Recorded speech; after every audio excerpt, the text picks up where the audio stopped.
அனைவருக்கும் வணக்கம். இன்றைக்கி நம்ம சேனலில் டொமேட்டோ ரைஸ் தக்காளி சாதம் குக்கரில் ரொம்ப சிம்பிளாக ஈஸியாக டேஸ்ட்டாக பண்ணிடலாம். டக்குன்னு பண்ணி முடிச்சலாம், ரொம்பவும் டேஸ்ட்டாக இருக்கும். வாங்க எப்படி செய்யலாம்னு சொல்லி நம்ம பார்க்கலாம்.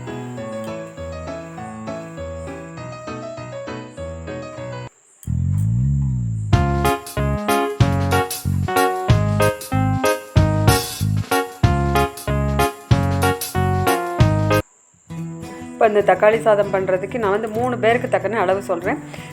பொன்னி அரிசி, வீட்டில் நார்மல் சாப்பாட்டு அரிசி, நம்ம எந்த அரிசிலாம் எடுத்துக்கலாம். நான் வந்து நார்மல் பொன்னி அரிசி எடுத்திருக்கேன். 3 பேருக்கு தக்கன ஒரு சின்ன டம்ளரில் 3 டம்ளர் அளவு அந்த மாதிரி எடுத்திருக்கேன். உங்களுக்கு அளவு கூட வேணால் எல்லாமே நீங்கள் கூடுதல் எடுத்துக்கோங்க. 3 பேருக்கு தக்கன நான் வந்து அளவு சொல்கிறேன். இப்போ வந்து பல்லாரி வெங்காயம், இதுக்கு வந்து ஒரு 2 மீடியம் சைஸ் பல்லாரி வெங்காயம், அப்புறம் பச்சை மிளகாய் வந்து நல்லா கீறி வச்சுக்கோங்க. ஒரு 3 அல்லது 4 பச்சை மிளகாய் போதும். அதுக்கப்புறம் வந்து இஞ்சி பூண்டு கொஞ்சமாக பேஸ்ட்டு, ஒரு சின்ன துண்டு இஞ்சி, ஒரு 10 பல் பூண்டும் நல்லா தட்டி எடுத்து வச்சுக்கலாம். பேஸ்ட்டானாலும் நீங்கள் அரைச்சி வச்சுக்கோங்க. அதுக்கப்புறம் தக்காளி வந்து ஒரு மீடியம் சைஸில் ஒரு 4 தக்காளி போதும். பெரிய தக்காளின்னு 3 தக்காளி கூட போதும், அதுக்கு மேலே வேண்டாம். அதை வந்து குட்டி குட்டியாக கட் பண்ணி எடுத்து வச்சுக்கணும். அப்புறம் சின்ன துண்டு பட்டை, அப்புறம் கொஞ்சம் ஒரு 4 கிராம்பு, ஒரு 2 ஏலம், இதையும் தனியாக எடுத்து வச்சுக்கணும். அதுக்கப்புறம் மல்லித்தழை கொஞ்சம் கழுவி அதை சின்ன சின்னதாக கட் பண்ணி எடுத்து வச்சுக்கணும். இப்போ வந்து நீங்கள் எந்த பாத்திரத்தில் நீங்கள் பொங்க போகிறீங்களோ அந்த தக்கன குக்கர் நீங்கள் வந்து எடுத்து வச்சுக்கோங்க. அந்த அளவுக்கு தக்கன குக்கர் எடுத்து வச்சுக்கோங்க. குக்கரில் வந்து கொஞ்சம் நல்லா ஹீட் ஆன உடனே எண்ணெய் விடணும்.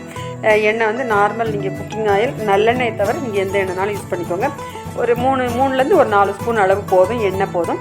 இதுக்கு வந்து நெய்யெல்லாம் வேண்டாம். உங்களுக்கு விருப்பப்பட்டால் கொஞ்சம் நெய் சேர்க்கணும்னா சேர்த்துக்கோங்க. நான் வந்து எண்ணெய் மட்டும்தான் சேர்த்துருக்கேன். ஒரு 3 அல்லது 4 ஸ்பூன் எண்ணெய்.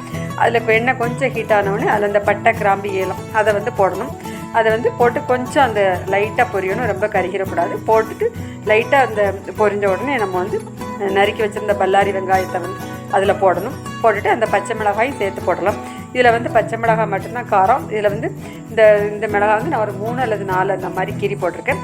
இதுவே கரெக்டாக இருக்கும். நீங்கள் காரம் கூடுதல் குறைச்சி வேணும்னா அதுக்கு தக்கன கூடவோ குறைச்சா நீங்கள் மிளகாய் எடுத்துக்கோங்க. அதை வந்து கீரி தான் போடணும். வேறு அந்த மாதிரி ரொம்ப 2 கீரி அந்த மாதிரி போட்டுக்கோங்க.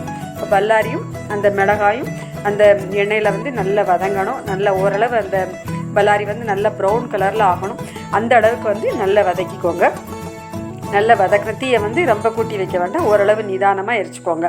இப்போ வந்து ஓரளவு நல்ல அந்த வெங்காயம் நிறம் மாறி நல்ல ஓரளவு பொன்னிறமாக வந்துடுது. இந்த ஸ்டேஜில் வந்து நம்ம அந்த இஞ்சி பூண்டு நம்ம தட்டி வச்சுருக்கோம்ல அதை வந்து நம்ம அதில் போடலாம். அதுக்கு வந்து நீங்கள் பேஸ்ட்டானாலும் அரைச்சி போட்டுக்கோங்க. நான் வந்து ஒரு கல்லில் தட்டி போட்டிருக்கேன். கொஞ்சமாக ஒரு சின்ன துண்டு இஞ்சி, ஒரு 10 பல் பூண்டு நீங்கள் தட்டி இந்த மாதிரி போட்டுக்கோங்க. போட்டுட்டு அந்த வெங்காயத்தோடு சேர்த்து நல்லா அந்த பூண்டு இஞ்சியோட பச்சை வாசனை வந்து போகணும். அந்த அளவுக்கு வந்து நீங்கள் நல்லா வதக்கிக்கோங்க. வதக்கினதுக்கப்புறம் நம்ம வந்து அடுத்து வந்து நம்ம ஒவ்வொரு பொருளும் தக்காளி எல்லாம் வந்து நம்ம ஆட் பண்ண போகிறோம். இது வந்து ரொம்ப ஈஸியாக பண்ணிடலாம். அதே சமயத்தில் ஒரு டேஸ்ட்டாகவும் இருக்கும். டக்குன்னு பண்ணிடலாம். இப்போ எல்லாருமே விரும்பி சாப்பிடுவாங்க இந்த டேஸ்ட்டில் பண்ணும்போது. அதனால் எல்லாருமே இதே மெத்தடில் கண்டிப்பாக ட்ரை பண்ணி பாருங்கள். இப்போ வந்து நறுக்கி வச்ச தக்காளி எவ்வளோ குட்டி குட்டியாக நறுக்கணுமோ நீங்கள் வந்து நறுக்கி வச்சுக்கோங்க. 3 தக்காளி, இது வந்து 3 பேருக்குன்னு ஒரு 3 தக்காளி, பெரிய தக்காளினா போதும். கொஞ்சம் சின்ன தக்காளியாக இருந்தால் ஒரு 4 தக்காளி, அதுக்கு மேலே வேண்டாம். ரொம்ப தக்காளி போட்டாலும் புளிப்பாக இருக்கும், நல்லா இருக்காது. அதனால் பார்த்து போட்டுக்கோங்க. இப்போ தக்காளியும் நல்ல நறுக்கின தக்காளியை வந்து அதில் போட்டுட்டு இப்போ வந்து அதையும் நல்லா சேர்த்து நல்லா கிண்டி விட்டுக்கோங்க. தக்காளி வந்து நல்லா மசிஞ்சு வேகணும், அந்த அளவுக்கு நீங்கள் வந்து கிண்டி விட்டுக்கோங்க. அப்புறம் கொஞ்சமாக மஞ்சள் தூள், நம்ம வந்து சாதத்துக்கு தேவையான அளவு ஒரு 1/4 ஸ்பூன் அளவு மஞ்சள் தூள் போட்டுக்கோங்க. மஞ்சள் தூள் போட்டுட்டு அதை எல்லாமே அந்த எண்ணெயில் வந்து நல்லா வதங்கணும். அந்த மிளகாய், அப்புறம் தக்காளி, வெங்காயம் எல்லாமே நல்லா மசிஞ்சு தக்காளியோட நல்லா மசிஞ்சு வேகணும். அந்த அளவுக்கு நல்லா வதக்கி விட்டுக்கோங்க. நல்லா வந்து அடியோட்ட கிண்டி விட்டுக்கோங்க. அடிக்கடி அடி பிடிச்சிடக்கூடாது, அதனால் நல்லா வந்து நல்லா கிண்டி விட்டுக்கோங்க. தீயை வந்து ரொம்ப கூட்டி வைக்க வேண்டாம். இப்போ வந்து சாதத்துக்கு எவ்வளோ உப்பு தேவையோ அதை வந்து நீங்கள் ஃபஸ்ட்டே போடலாம். நான் வந்து கல் உப்பு போட்டிருக்கேன். நமக்கு ஒரு கையளவில் கொஞ்சமாக போட்டிருக்கேன். உங்களுக்கு உப்பு தேவைக்கு தக்கன பார்த்து போட்டுக்கோங்க. நீங்கள் டேபிள் சால்ட்டாக கல் உப்போ எதுனாலும் நீங்கள் போட்டுக்கோங்க. கொஞ்சம் அந்த தேவையான அளவு ஃபஸ்ட்டே போடலாம். சாதத்துக்கு எவ்வளோ தேவையோ அந்த உப்பு ஃபஸ்ட்டே போட்டுட்டு இப்போ எல்லாமே அந்த தக்காளியோடு சேர்த்து நல்ல உப்பு எல்லாமே சேர்ந்து நல்லா மசிஞ்சு வேகணும். அந்த அளவுக்கு நல்லா கிண்டி விட்டுக்கோங்க. அப்பப்போ தக்காளி அந்த தோல்லாம் இல்லாமல் நல்ல நம்ம தக்காளி மசிஞ்சு வெந்ததுக்கப்புறம் தான் நம்ம வந்து இதில் வந்து தண்ணி வந்து ஆட் பண்ணணும். அதுக்கு முன்னாடி வந்து தண்ணி வந்து ஆட் பண்ணக்கூடாது. அதுக்கப்புறம் கொஞ்சம் மல்லித்தழை நம்ம கழுவி வச்சுருக்கோம்ல அதை வந்து சும்மா ஒரு கொத்து மல்லி இலை போதும். நல்லா கழுவிட்டு அதை குட்டி குட்டியாக கட் பண்ணி அதையும் வந்து நம்ம இதோட சேர்த்து நம்ம ஆட் பண்ணணும். இப்போ வந்து எல்லாமே சேர்ந்து தக்காளி எல்லாம் சேர்ந்து நல்லா மசிஞ்சு மல்லித்தழை எல்லாமே இதில் போட்டாச்சு. நம்ம வந்து தண்ணி மட்டும்தான் விடணும். இதில் எல்லாமே கரெக்டாக ஆகிடுது. நல்ல ஓரளவு தக்காளியெல்லாம் நல்லா மசிஞ்சு வந்துடுது.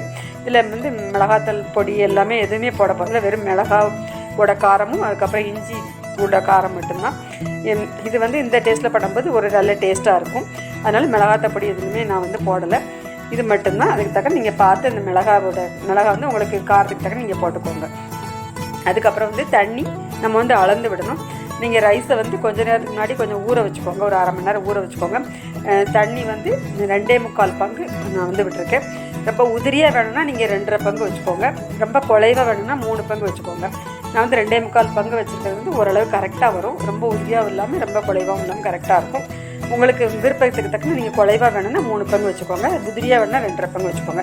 கொஞ்சம் நேரம் ஊற வச்சுக்கோங்க. அது வந்து சாதம் வந்து பொலன்னு இருக்கும்.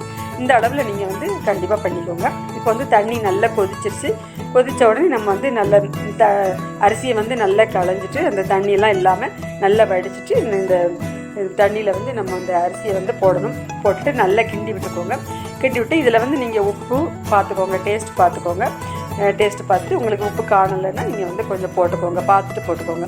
இப்போ வந்து ஓரளவு எல்லாமே கரெக்டாக நல்லா இது பண்ணியாச்சு. இப்போ வந்து குக்கரை மூடி நீங்கள் விசில் வச்சுக்கோங்க. உங்கள் குக்கருக்கு தக்கன 2 விசிலோ 3 விசிலோ உங்கள் குக்கருக்கு தக்கன வச்சுக்கோங்க. நான் வந்து 1 விசில் 2 விசில் வச்சுட்டு கொஞ்சம் நேரம் சிம்மில் வச்சுட்டு ஆஃப் பண்ணுவேன். உங்கள் குக்கருக்கு தக்கன நீங்கள் எப்படி சாதம் வைப்பீங்களோ அந்த அளவுக்கு நீங்கள் வச்சுக்கோங்க. வச்சுட்டு இப்போ வந்து ஓரளவு அந்த ஆவிலாம் அடங்கினதுக்கப்புறம் நம்ம வந்து வெயிட்டை எடுத்துகிட்டு இப்போ வந்து ஓப்பன் பண்ணி பார்க்கலாம். இப்போ வந்து எல்லாமே நல்லா வெந்து நல்லா கரெக்டாக ஆகிடுது. அதுக்கப்புறம் வந்து நல்லா இப்போ வந்து நல்லா அடி ஓட்ட நல்லா கிண்டி விட்டுக்கோங்க. கிண்டி விட்டுட்டு அதுக்கப்புறம் நம்ம வந்து பொத்தி அமைக்க வச்சிடலாம். இப்போ வந்து ஓரளவு அழகான ஒரு அருமையான ஒரு தக்காளி சாதம் வந்து குக்கரில் ரொம்ப சிம்பிளாக ஈஸியாக பண்ணியாச்சு. ரொம்ப ஒரு டேஸ்ட்டாக இருக்கும். இதுக்கு வந்து ரொம்ப நமக்கு வேலையெல்லாம் கிடையாது. வெறும் இஞ்சி பூண்டு மட்டும் தட்டணும். அதுக்கப்புறம் இந்த பல்லாரி தக்காளி மல்லி இலை இது மட்டும்தான் நறுக்கணும். மற்றபடி வேறு ரொம்ப வேலையெல்லாம் கிடையாது. டக்குன்னு வந்து இதை மட்டும் நம்ம செஞ்சிட்டோம்னா டக்குன்னு பண்ணி முடிச்சிடலாம்.